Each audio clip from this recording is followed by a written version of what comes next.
Operation Domination is underway. The ultimate game plan to dominate your NFL experience. With your hosts, Dan you gotta be confident about your Achilles when you show up. Yeah, I mean, I got him at 24. And Adam LaRue. Don't hope to be great and dominate. All right. Welcome back into Operation Domination. Don't hope to win. Be great and dominate. As always, I'm your host, Dan Mader. Make sure you download the show on your favorite podcast app or find our video content on the Fantasy Football Advice Network YouTube channel at FF Advice Net. It is injury inquiry time for week 12. And God, week 11 was brutal with the amount of like superstar fantasy football players that were hurt and it was just awful. So, of course, I had to make sure Dr. Brian Scott was available to come back onto the show from the Injured List podcast. Brian, how's it going? Let me ask you this actually to lead off. Yeah. As a injury professional, and this is how you make your waves in the fantasy football world, and you're absolutely fantastic at it. But it has to be a bittersweet thing that like you pretty much can make your name known because of everybody else's peril. Like, no, or like, is it okay? I like to put a little bit more of a positive spin on it, Dan. That's true. I'm looking out for them, to be honest. I'm hoping that they're getting treated the right way. I'm trying to put some information out there, maybe to really get the message somehow relayed to them and their medical staff. And letting them know as well that, hey, there's guys like me out there that know what's going on, that know what happened behind the scenes, and keeping an eye on them, making sure things are done right. So I try to look at it like that. Plus, I'm also helping the fantasy community by giving them a heads up so they can perform at a much higher level. And maybe some of those newbies that are out there that don't know what to do in these situations. So I try to look at it in a more positive light. I like that. Dr. Brian Scott's in regular old Jolly St. Nick in the holidays. I love it. And I don't wish ill will on anyone, of course. I hate seeing sports injuries. I myself have been involved in some major sports injuries, so I know I've been on that side of the coin as well, and it's no fun, and I don't wish that on anybody either. So no, and the fantasy owners are all clawing their eyes out right now, too. Let's start off the show, though, with that positive light that you were talking about, because Joe Burrow has now practiced in full 2 days in a row in advance of week 12. And people are actually starting to wonder, is it this week, not next week, that he returns? What do you think? Man, this is a crazy story. I never would have expected we'd be having this conversation, to be honest with you. So I'm kind of surprised at how this is all unfolding. I still think it's very early for him to make a comeback here, but yet here we are. He's doing it. And it sounds like they're gearing up for possibly this week. I honestly don't think it's going to be this week. I think if we do see him get on the field, it's probably, and I think I said this when we found out that they opened up that 21-day window. I said that it's probably going to be closer to the end of that 21 days, which would be, I think, next week. So I don't think they're going to rush it. It's great that he's able to get through successive days of practice. But as I always say, you cannot truly simulate game-like conditions in the practice field, no matter how hard you try. So I think they still are, or should be, very cautiously optimistic here. And I'm anticipating that it'll be at the tail end of that 21-day window where they'll make a decision about whether he's going to suit up and actually play. Now, what may have kind of ramped things up is that Joe Flacco is dealing with an AC joint sprain in his shoulder, and he's been playing through that the last couple of weeks. So that could potentially be something that's been hurrying this along a little bit. So if Joe Flacco can recover, feel better, and get through that injury, that may also play into this as well, into the decisions here. So something to keep an eye on. It sounds like Flacco is still practicing. He might be somewhat limited at practice, if I'm not mistaken, but he is still the starter until we hear otherwise. But yes, it's a very surprising the way things have unfolded. I thought for sure we would not be seeing Joe Burrow back anytime soon, if at all this season. And here we are, week 12. It's not like there's still a substantial amount of games left. The question is, do you risk putting him back out there if you're not going to make the playoffs, which it doesn't look like the Bengals are. So, Well, and that's part of it. I think so. Two things that you laid out there, which is why this became such an interesting conversation to begin with. One, Joe Flacco is banged up, practicing limited capacity on his throwing shoulder for the last 2 days now. And this is coming out of the bye, mind you. So this is a legitimate thing that he's dealing with. And then when you're watching Joe Burrow over there practice in full, you're kind of like, maybe we don't wait till next week. I don't know. So that part makes it interesting. But the other aspect of this is to what the other issue that you laid out. Are you going to make the playoffs? Well, you have a hell of a lot better chance if you start winning out today. And you probably have a better chance of winning if Joe Burrow is under center, whether he's 100% or not. They already are not going to have Ja'Marr Chase this week because of the suspension that he, was spitting on Jalen Ramsey, caught on film, tried to lie about it. And they're like, no, we can see you spitting on him. So he's suspended for a week. So now you're like, well, how do you get some juice? How do you still try to stay alive in this thing? Because the AFC North, no one's running away with the AFC North right now, which is why they have a chance to still be in it. I don't know. There's my gut is telling me Joe Burrow is going to play this weekend. As much as I think they want to wait another week, my gut is telling me it's going to happen this week. You might be right, Dan. You might be right.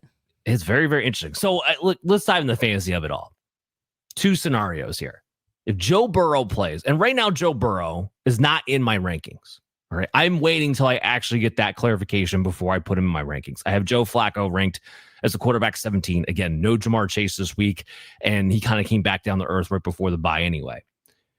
But if Joe Burrow's out there, can you start him right away?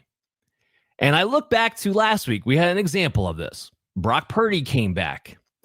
And I sat there, and Brock Purdy, by the time it was all said and done, and I was done my modeling, my processing, and everything else, he was my quarterback 10 on the week and going into the week. And by golly, I was right. It was like we were able to plug him in right away. 3 touchdowns right off the rip. Joe Burrow, you haven't had him, so you've had other options you've had to plug into this point. Depending on what those options are, Joe Burrow might be cracking my top 12 first week back. It's quite a possibility that's going to be the case. So just keep your eyes on that. If you have Joe Burrow, you might be able to plug him in right away. Because if Brock Purdy showed you anything was that, it might be okay. So we'll have to keep our eyes on that. Lamar Jackson was dealing with the ankle issue, didn't practice yesterday. It didn't sound like there was a ton of concern, but again, it's Lamar Jackson. When he doesn't practice, we got to talk about it. So what do you got? Yeah.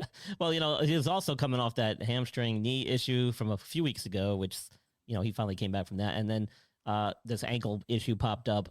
But he did practice in full today. And it didn't sound like it was anything serious. Of course, I think I said that about his hamstring. And then lo and behold, he sat out a week. So I could be way off base here again. But again, all reports coming out of Baltimore are that it was nothing serious. And he returned to full practice. And it's early enough in the week. I think we'll see him suit up this weekend.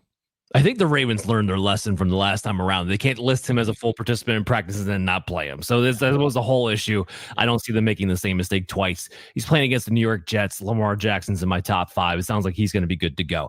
What about Jackson Dart dealing with that concussion? Do we think he makes a return after missing a game? Well, I think it's kind of up in the air, 50-50 at this point. I know he did some limited stuff at practice, but, to get through the concussion protocol, he'll have to get more done before that. And again, he'll have to be cleared by an independent neurological consultant. I think they're going to probably tread cautiously with him, given the fact that a lot of criticism has been thrown the Giants' way for how they handled the last injury, because apparently there was 4 separate occasions where he was evaluated for a concussion leading up to the one he got, and then finally missed some time because of. So I think they'll go back and look at that and say, maybe let's settle this down and get a handle on it and not rush him back. So there's a good chance we might not see him, and Jameis Winston will get to start again. And as a Giants fan, at this point, I don't really care, except that I want them to protect their investment. I mean, they were high on this kid. We've seen some great things coming out of his first season in the league already. Let's not throw him to the wolves for nothing. And, pretty much that's what the Giants season has become, is a big fat nothing. So let's get him healthy. Let's make sure he's right before we risk his career. So a 50-50 split on this, but I don't think we're going to see him if he doesn't get a full session in by Friday.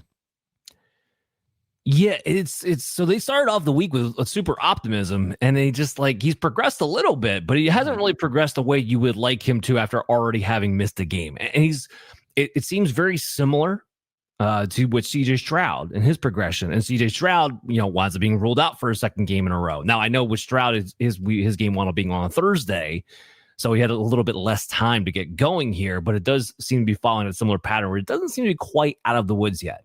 Yeah. The thing with concussions, Dan, is you can feel good one day at practice, even if you're doing limited stuff, you can get through that and feel fine. And then suddenly the next day you can wake up with a headache still, or maybe some other symptoms, and be right back where you started the day before. So it's not unusual for that. That's why concussions, getting through the protocol is not quite so simple. When you're looking from the outside, things can change overnight. Yeah, totally agree. I mean, you're talking about bounce back symptoms the next day. Absolutely. It's one of the biggest injuries for that. So fantasy wise, how do we attack this whole thing? As of right now, I do have Jackson Dart in my rankings, and I have him at quarterback 9. If he goes against the Detroit Lions, he's going to have to run. They're going to have to put up points. They're going to be trailing from behind. Like, I know that Detroit played poorly against the Eagles. Eagles have an elite defense. Giants do not.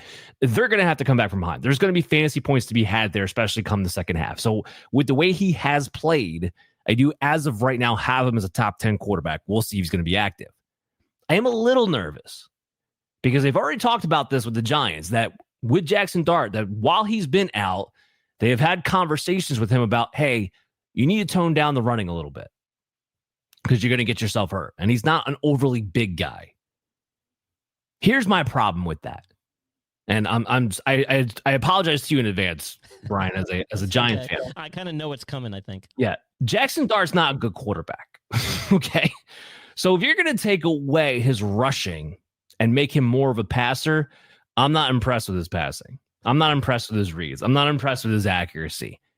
And it's funny to me, I have these conversations with people all the time, and I'm just sitting there. And when I've watched the Giants play and Jackson Dart was having his success, I just sit there. I'm like, if you just put a quarterback spy right in the middle, this whole offense goes away. The whole thing would disappear because all he wants to do is attack the middle of the field with the tight ends or take off and run. You clog the middle of the field, he can't do either. Because while he's a decent runner, he's not Lamar Jackson level. He's not Kyler Murray level. He's not Josh Allen level. He doesn't have that kind of speed. So that's what worries me about Jackson Dart. Like, you take away a little bit of his rushing, and he might become a fantasy dud. So I'm a little bit nervous right now with that. If he doesn't play, on the flip side of that, Jameis Winston, unfortunately, and we'll talk about Darius Slayton a little bit later, but unfortunately, he just has not very good receivers to go to right now. Like, he doesn't. And he should have had at least three picks in that pass game. They were all dropped by the Green Bay Packers. It could have been brutal. It wasn't. He kept them in it, but it could have been brutal. He's super spread the offense, too. Like Isaiah Hodgins, who they just signed off, the street, was the leading wide receiver. So now he's like, okay, well, now I can't even count on Wan'Dale Robinson, who had been looking pretty good since Malik Neighbors left, to actually get the targets I'm anticipating him getting, because I feel like he should be the lead receiver, especially if there's no Darius Slayton. And then Theo Johnson, who's been very good, low-end tight end 1 with Jackson Dart. Now he becomes a guy that, maybe you're more of a mid-level tight end 2 if you're going to spread this whole thing out. Tyrone Tracy would be a mid-level RB3 because he has a tough matchup on the ground against the Lions, even though he'll probably get worked in enough to keep some kind of fantasy flex value for you. And they were already mixing Devin Singletary.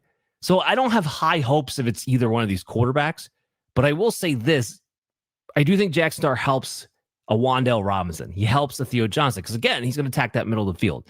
So in that sense, for the guys that you are thinking about starting to begin with, it might be a Jackson Dart thing. We'd rather have him out there.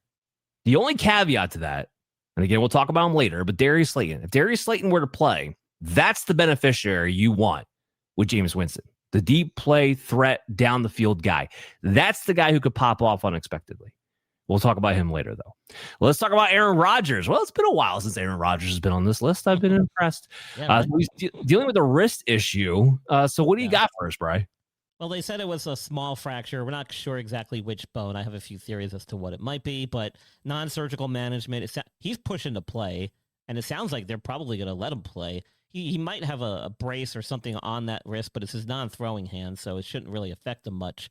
The only thing it might affect is him taking a snap from under center, and possibly handing it off if he has to use the left hand. But other than that, I mean, it's not really something huge. I don't think it's going to be a major player as far as fantasy relevancy is concerned.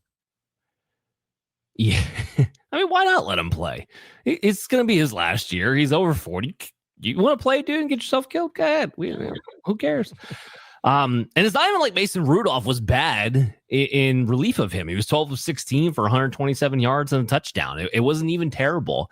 So if you're looking at DK Metcalf, who's been maddening, he's nothing more than a low-end wide receiver 3 anyway, with the way they've utilized him within this offense. It's been absolutely atrocious.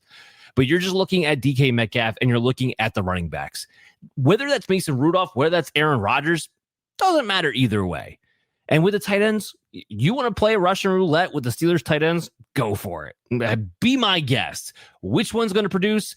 Never know. It's never going to be the same one twice. That much I can guarantee you. So you care about the running backs. We'll talk about Jalen Warren a little bit.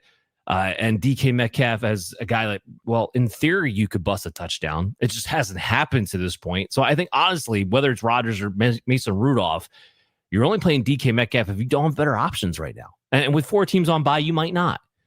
But that's kind of where we are on DK, regardless. Ugh, it's so ugly. So ugly. Oh, God, we got to talk about this. Okay. Brian, so I have so many fantasy football teams. And we're going to talk about both players at the same time because I can't have conversation with one without the other. Oh, okay. I have so many fantasy football teams dependent on Drake London. I was a big Drake London guy. Everything shouted to me that this was the year for a breakout year. And it started off slow. And then finally, last 4 weeks, Drake London has looked like that top 5 guy that I thought he had a real legitimate chance to be. And then not only does he get knocked out with a PCL injury himself, but then Michael Penix, who you can say what you want about Michael Penix, he's good at getting Drake London the football, now gets ACL in his, I guess it's the opposite knee from the one he tore twice. Okay, I guess that's kind of good. I don't know. But even when Drake London does come back, I'm like, I got to deal with Kirk Cousins. Yeah. I don't know. So break this whole thing down for me. Michael Penix with the knee, Drake London with the PCL, and we'll just have this conversation now. So I spoke about Michael Penix on my podcast when I released it on Tuesday.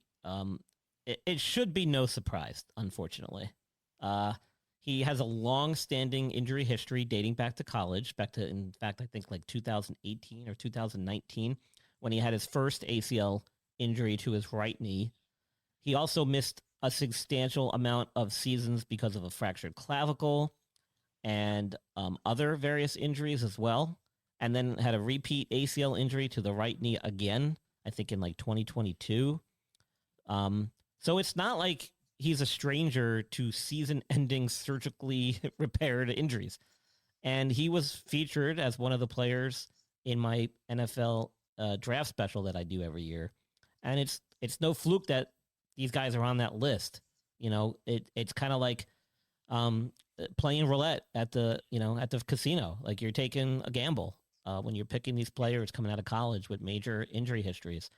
And so it really should not be a surprise. Now, in 8 seasons of collegiate and NFL football, he has missed 5 complete seasons due to injury. So that right there, I mean, kind of should really just kind of sum it up. The issue with this particular injury is this is going to roll into next year, in my opinion, without a doubt. And it's going to take a substantial chunk of next year for him to get back on the field as well. And I think that's just because of, again, the history with him. I would expect that this is probably going to be a 9 to 12 month recovery like we normally would see, but I think it's going to probably extend out to that 12-month mark because it was a real innocent looking play.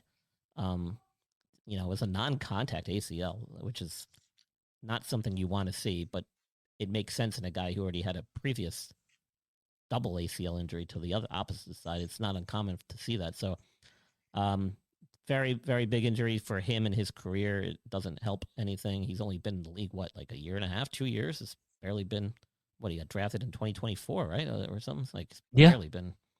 And then, you look at a guy like Drake London. He's also only been in the league for a short period of time. He's had some various injuries over the years that have kind of restricted some of his gameplay, but at least the PCL is not like the ACL.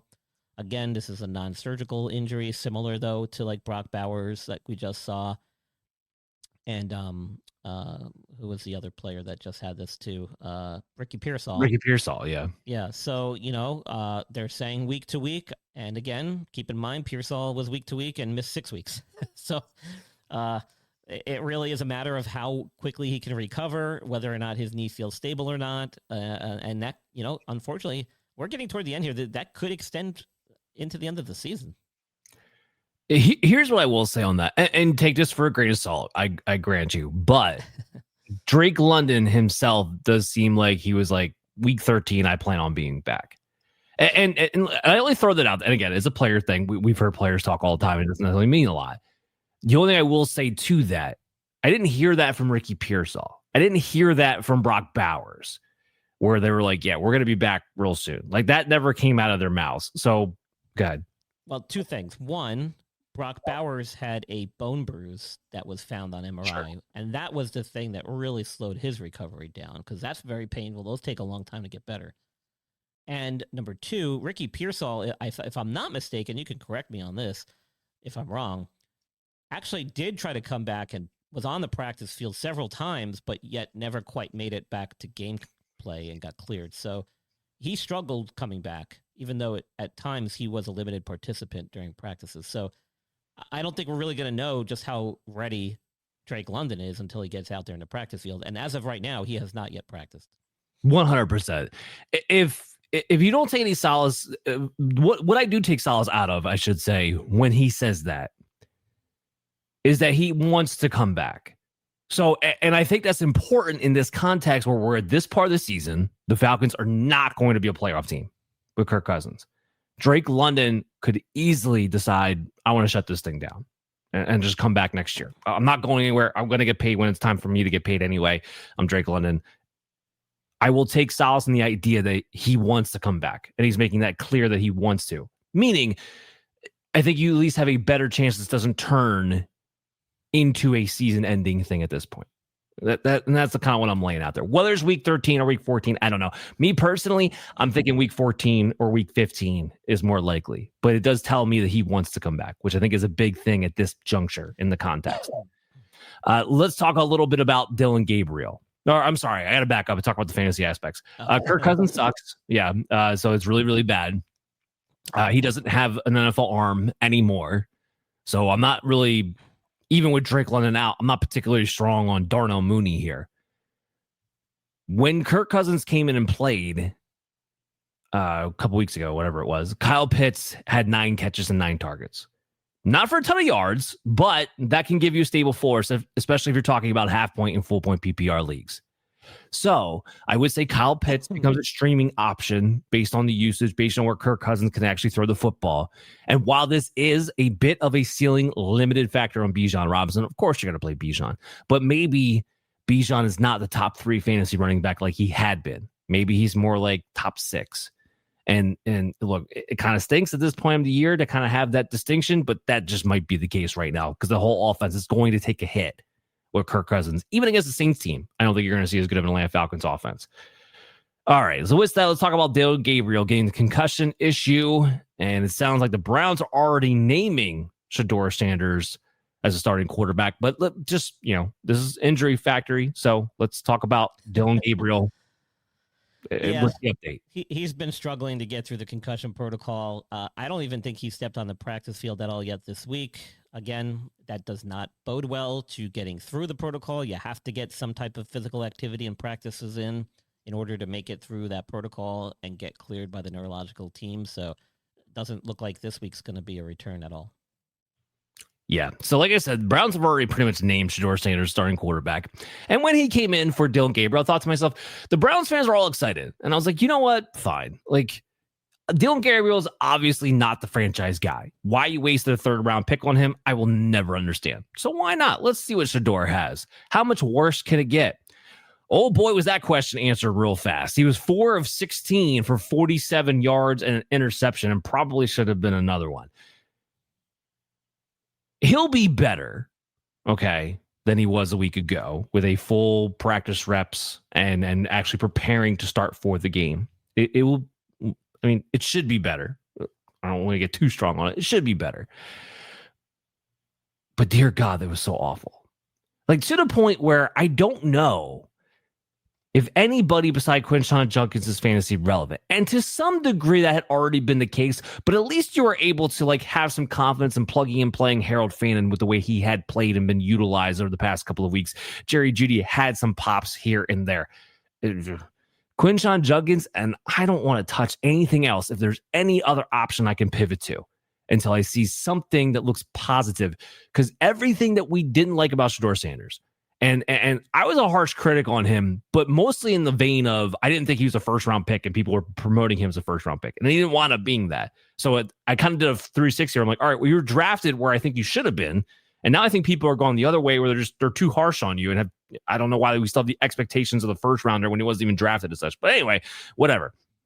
Neither here nor there. The knocks on him: holding on to the football, not being as mobile as you would like, not getting through his reads and progressions, not having an NFL arm. That all reared its ugly head on Sunday, like all of it at the same time. Yeah. So yeah, it just might be a little bit brutal. All right, so let's talk about the running backs. Let's talk about Josh Jacobs dealing with this knee issue. What do you got here? I'm not overly concerned. It originally came out that it was just a contusion. I think he actually had some tests earlier in the week and didn't show any structural damage. He was limited in practice on Thursday. I think that we will see him. I think he wants to play. He made it clear earlier in the week, and actually after the injury happened, that it didn't sound like it was anything serious. He should be ready. And he looked good on the practice field. I saw some video clips of him running around. And I'm optimistic. They say, it's probably just a contusion, but I'm not exactly sure if it was the knee or the thigh area. Either way, it doesn't sound like it was a bad injury, so we should see him back.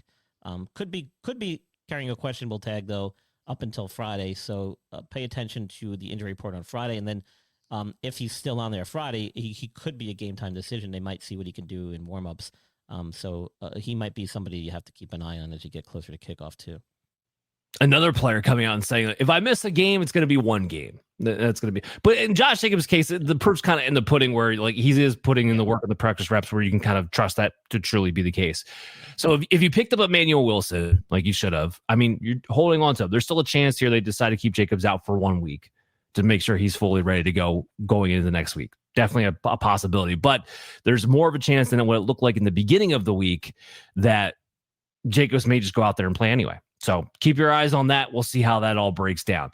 If it isn't Josh Jacobs, just to give you guys a quick little rundown here, Emmanuel Wilson did outsnap Chris Brooks 39-5 in that game. He had 11 carries for 40 yards and a touchdown and 1 catch for 9 yards. The Vikings, they have allowed the 13th most fantasy points to the running back position, which means it's a decent matchup. But they've also allowed the 10th most rushing yards to the running back position, which is good for Emmanuel Wilson because they don't let up as much in the passing game, and Emmanuel Wilson's not really involved when it comes to the passing game. So I do think he is a low-end RB2, high-end RB3 if Josh Jacobs is gone with the expected workload he could get.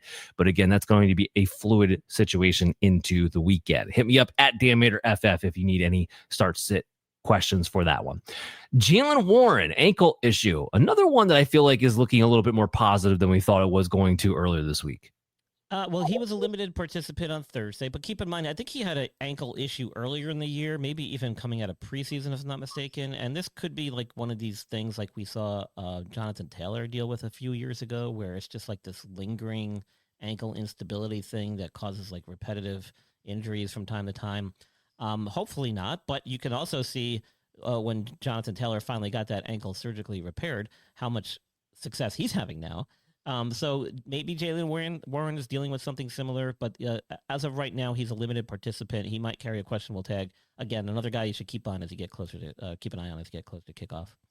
Yeah, absolutely. Gainwell in his place, of course, had 81 receptions and 2 touchdowns. And another interesting note is that even before Jalen Warren got hurt in this game, Gainwell was playing a significant amount. That's always fluid with Arthur Smith. I get it. If Warren's out there, I'm plugging him in as a top 24 running back. But if it's not Warren and it is Gainwell, I'm also going to plug him in as a top 24 running back. One of the few things you can trust in the Steelers offense is that running back position, especially when you know where the touches are going to go. So keep your eyes on that. Either way, you have a starter in Pittsburgh. Rhamondre Stevenson dealing with that toe issue the last few weeks. What's the update on him? So it sounds like they're trying to work him back in. He had a limited practice on Thursday as well. This could be kind of one of those things where they're going to slowly ramp him up and see what he can do at practice and how he responds to that. I'm not so sure we're going to see him just yet, but optimistic seeing him on the field taking some limited reps. We'll see what he's able to do Friday and then heading into the weekend. I'm sure he's going to carry a questionable tag. But if he's not going to go, they'll probably relegate him to doubtful on Friday. Every Travion Henderson owner is biting their nails right now. You finally got the pop the last 2 weeks that you've been desperately waiting for. Like we hit a point in redraft leagues where people didn't know, like, do I just need to drop this guy? Like, it just wasn't getting any work. Then Antonio Gibson goes away due to injury. Rhamondre Stevenson finally goes away. And even that at first still wasn't enough because Terrell Jennings had to get involved for some reason. Whatever. But now he got the last 2 weeks where he hasn't just looked good. He's looked like the explosive prospect a lot of people thought he could be within this offense. Then you have a matchup against Cincinnati upcoming, who everybody's been running all over all season long. And this is the week Rhamondre Stevenson's going to come back. So now you have this, like, Henderson's playing Cincinnati. But Rhamondre's coming back, and God knows what Josh McDaniels is going to do because we've been burned by this guy in the past. Here's my advice. If you have Henderson, I don't care if Stevenson's back. I don't care if we don't know what McDaniels is going to do. It is Cincinnati, and he's looked too good to just be phased out completely. Play Travion Henderson. Play him in that spot you're going to play him in anyway. And just hope that maybe this will be the beginning of, even if Stevenson's healthy, Henderson's still the lead back. Maybe that'll be the case. My point of this is that no one really knows, other than you should still play Henderson against the Cincinnati Bengals. Okay, so Bashaw Tootin ankle issue. Also, let's talk about Travis Etienne, who was dealing with the shoulder issue. We didn't know about that until after the game, but what you got? Yeah, I think Tootin's been dealing with the ankle stuff on and off throughout the season, if I'm not mistaken. He might have even been on our list earlier in the year, too. But again, another guy, keep an eye on as you head into the weekend. He got a limited round of practice reps in on Thursday. Might ramp it up on Friday before getting a final designation heading into the weekend. And for sure, he'll carry a questionable tag. The question is going to be whether or not he's actually ready to go. And it's a little hard to predict. I'm not exactly sure what the injury is. Don't know when he picked it up, if this is this recurring chronic thing now that's set in, or if it's an acute injury that happened over the last weekend. But something to keep an eye on. It was so as somebody who owns both Travis Etienne and Bashaw Tootin, okay, last Sunday was like, whoa, what we got going on here? Because all of a sudden Tootin was finally getting more work. Now, to your point, Brian, he had been dealing with an ankle issue for a while, okay, on and off. And this was the first time he was able to practice in full the entire week. And as a result, instead of playing less than LaQuint Allen, he was right there getting the hot hand playing ahead of Travis Etienne out of nowhere. Now he goes down, and they were doing a committee thing between the two of them. He looked explosive, like the prospect I think Bashaw Tootin could possibly be. Like I said, I think he's Jamal Charles 2.0 at some point in his career. And I'm going to keep standing on that statement 100%. But then you have Travis Etienne, who you have to play. He gets too much volume. You have to play him. So I was looking forward to this game they have Arizona this week, a great matchup. Like, okay, maybe Bashaw Tootin be out of the way, so I know Travis Etienne's going to get to work. Now, they're both practicing in a limited capacity. They're both banged up, and I have no idea which way they're going to decide to go. It's very much similar to the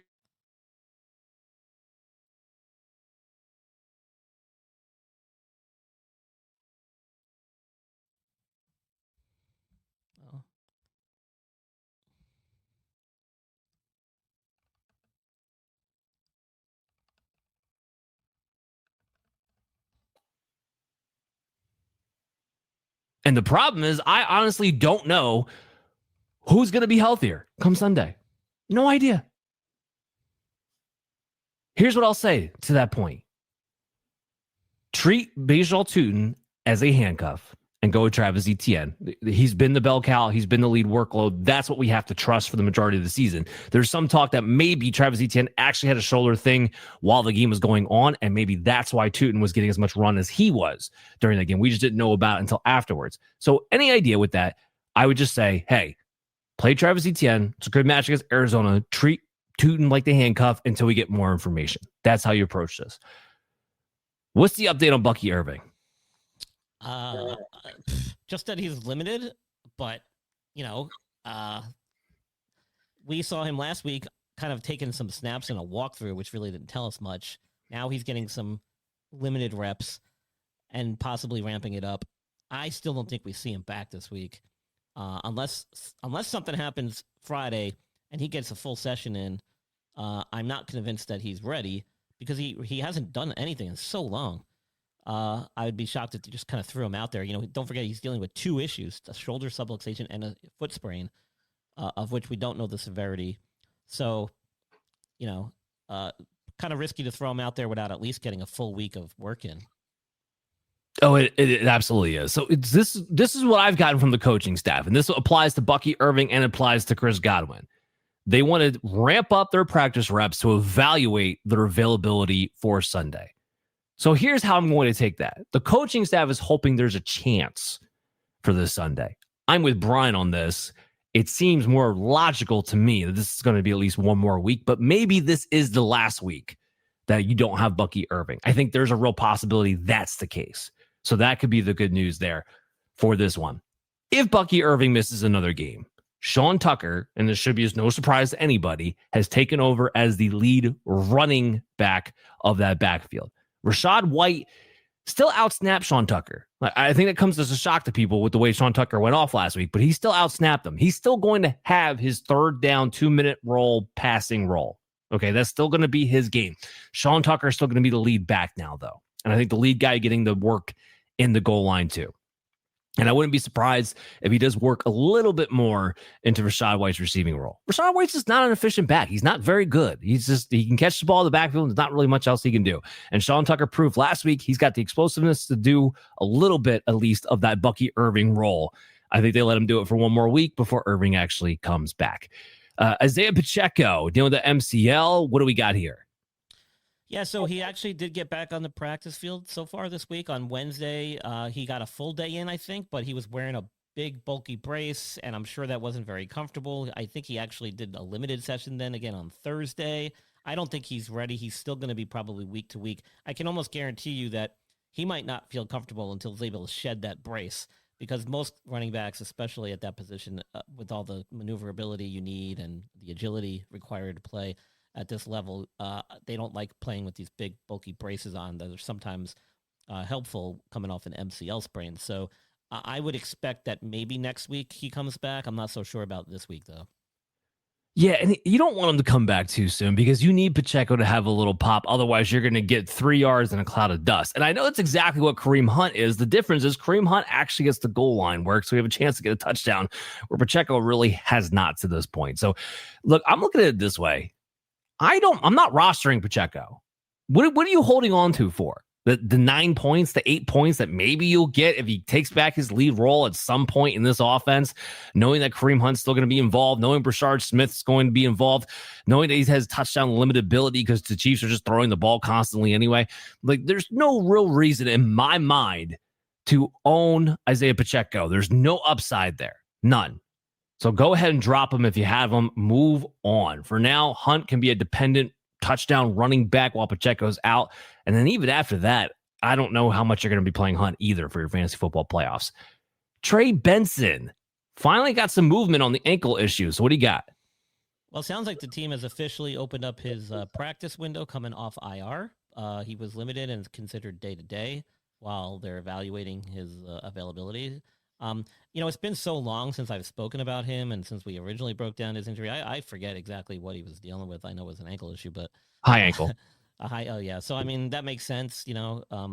Again, a lot of times they will come back prematurely from this. So the fact that they put him on IR and he's been out for quite a while is definitely optimistic. But again, you're gonna want to see him get at least a full day's work in before he gets cleared and is ultimately suiting up and playing. So it could be next week. We'll see. I think this is very similar to the Bucky Irving situation where it might not be this week, but I do feel like it's going to be next week at the very least here. And that's the good news.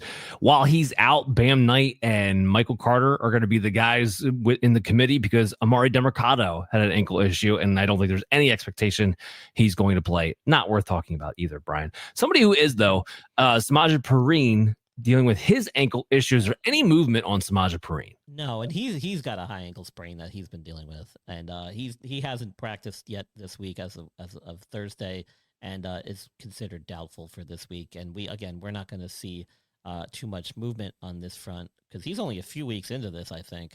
So this might be a couple more weeks before we still see him. It's just so big with Chase Brown's usage that Samaje Perine misses. He was only playing between 53 and 63% of the snaps with Samaje Perine on the field. The last 2 weeks without Perine, we're talking 90% snap count. Like over the top bell cow workload usage. Christian McCaffrey level workload usage out of Chase Brown with Samaje Perine out of the way. And Chase Brown has responded to say, hey, I am still explosive. I can still make guys miss. I am still good. And now he's getting the opportunities to go with it. And maybe, who knows, Joe Burrow might even be back to give him a little boost too. So yeah, this is good news for Chase Brown, with Samaje Perine still out. All right, finally dive into the wide receivers. Do we think Marvin Harrison gets to return? No, no, he's not coming back this week. And I originally said at least 2. And he hasn't done anything yet on the practice field. Let's not forget, he had an appendectomy, so he had his appendix removed. Now, that surgery is a lot better these days. They can do it through very small incisions in a laparoscopic technique, which really cuts down the recovery time. But even 2 weeks is pretty optimistic. It's going to be at least probably not till next week before we really know.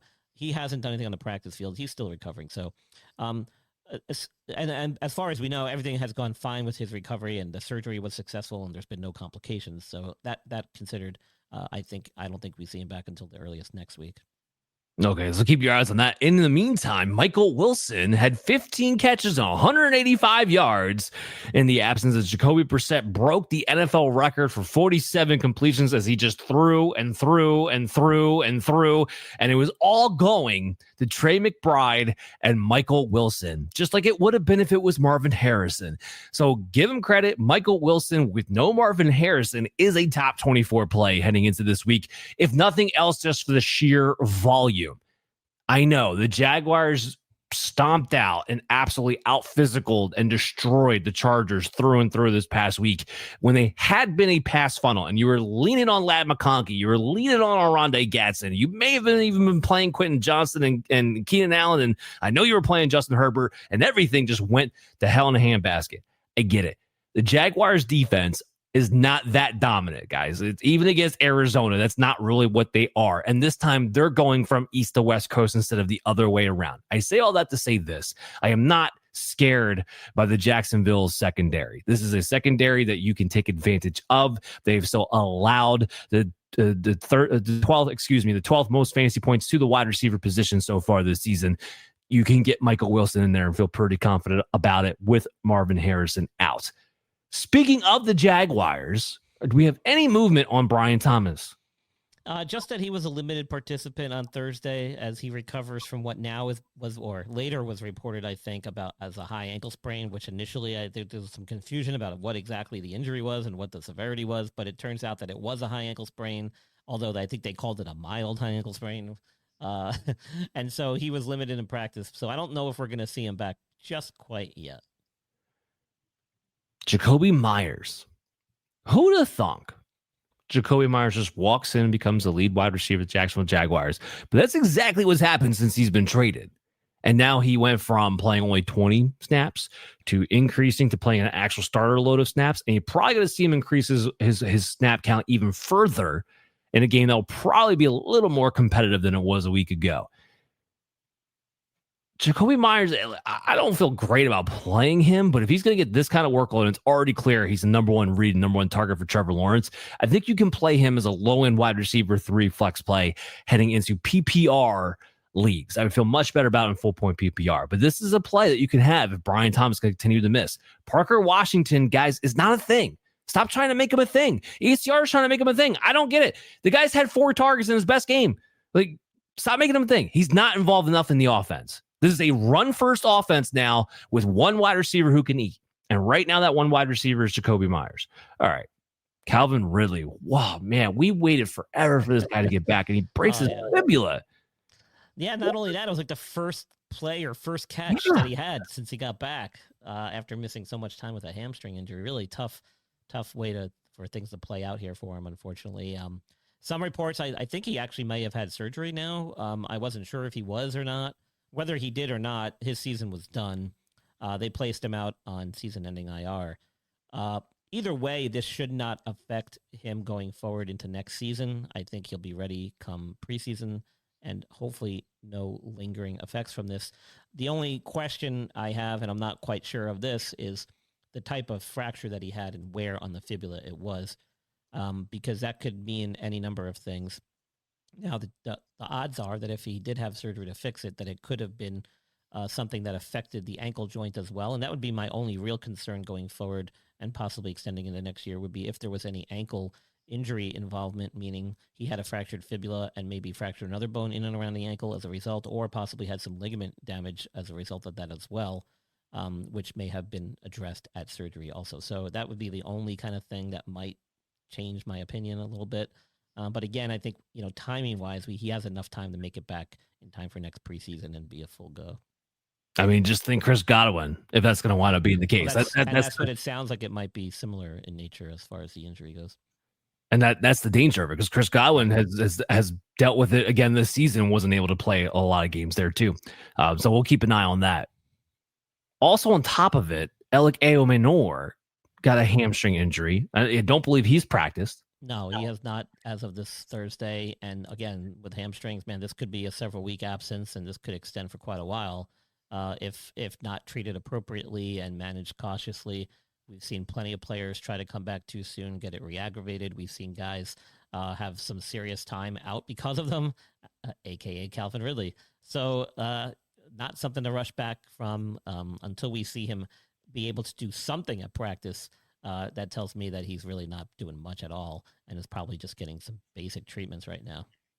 So if Calvin Ridley's gone, Aomenor is gone, then that only leaves Chimere Dike as the last man left standing. Now, look, if you don't want to play any Tennessee Titan against the Seattle Seahawks, not going to argue with you at all. Not even a lick. But if he's the last man left standing, and he was already looking like he was starting to gain some momentum over the past few weeks, which he had been, I think there is, in a full-point PPR league, a base floor if you need a spot start that is somebody just to catch the ball. It's likely going to be him. I don't think they're going to move him to the outside because these two guys are hurt. I think they're going to keep him within his slot role. As long as they do that, he'll at least have a floor of some sort now, and then maybe even a little bit of upside in the weeks to come, because again, to your point, we know Calvin Ridley's out for the rest of the year, and Aomenor may be out for multiple weeks too. So Chimere Dike is the guy to look at in a spot start there. Kayshon Boutte coming back from a hamstring injury. What do you think?